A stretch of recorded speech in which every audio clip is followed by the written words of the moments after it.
Kotri barrage वटि सिंधु दरिया जे पाणी वहोकरनि में वाध जो सिलसिलो जारी आहे। कोटड़ी बैराज वटि हेठिएं दर्जे जी ॿोॾि बरक़रार आहे। कोटड़ी बैराज जो मथां वकिरो 2,62,509 क्यूसिक ऐं हेठां वकिरो 2,54,354 क्यूसिक रिकॉर्ड कयो वियो। अव्हां खे आगाह करे रहिया आहियूं कोटड़ी बैराज वटि सिंधु दरिया जे पाणी वहोकरनि में वाध जो सिलसिलो जारी आहे। कोटड़ी बैराज वटि हेठिएं दर्जे जी ॿोॾि बरक़रार आहे।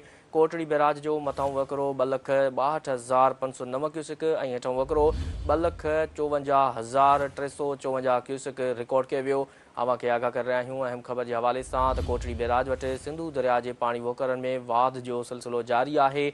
कोटड़ी बैराज वटि हेठिएं दर्जे जी ॿोॾि बरक़रार आहे। कोटड़ी बैराज जो मथां वकिरो 2,62,509 क्यूसिक ऐं हेठां वकिरो 2,54,354 क्यूसिक रिकॉर्ड कयो वियो।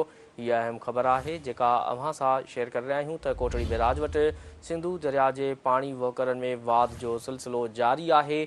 कोटड़ी बैराज वटि हेठिएं दर्जे जी ॿोॾि बरक़रार आहे। कोटड़ी बैराज जो मथां वकिरो 2,62,509 क्यूसिक ऐं हेठां वकिरो 2,54,354 क्यूसिक रिकॉर्ड कयो वियो।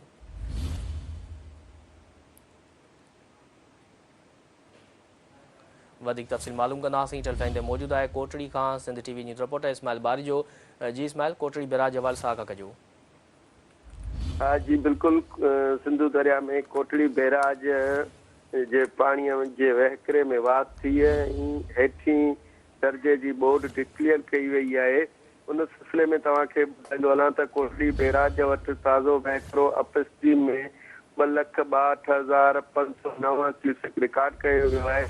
अहिड़ीअ तरह सिंधु दरिया जे कोटड़ी डाउन स्ट्रीम में 2,54,354 क्यूसिक छोड़ कयो पियो वञे। उन सिलसिले में मां वधीक तव्हांखे ॿुधाईंदो हलां त आपाशी अमलदारनि जो चवणु आहे त कोटड़ी बैराज जे डाउन स्ट्रीम में जेको 4 बंद जेके हसास आहिनि उन्हनि में मोनार्की बंद, सुरजाणी बंद, कोट आलमू बंद, HP बंद, जॾहिं त साॼे पासे ते सूंडा ऐं उलरा बंद हसास आहिनि जिते पेट्रोलिंग जो अमल जारी आहे। उन खां अलावा उते पैचिंग जो कमु ऐं मिशनरी पिणु पहुतल आहे ऐं लांडियूं ठाहे छॾियूं आहिनि। जी ठीकु आहे इस्माइल बारी जो तफ़सील ॾियण लाइ वॾी महिरबानी।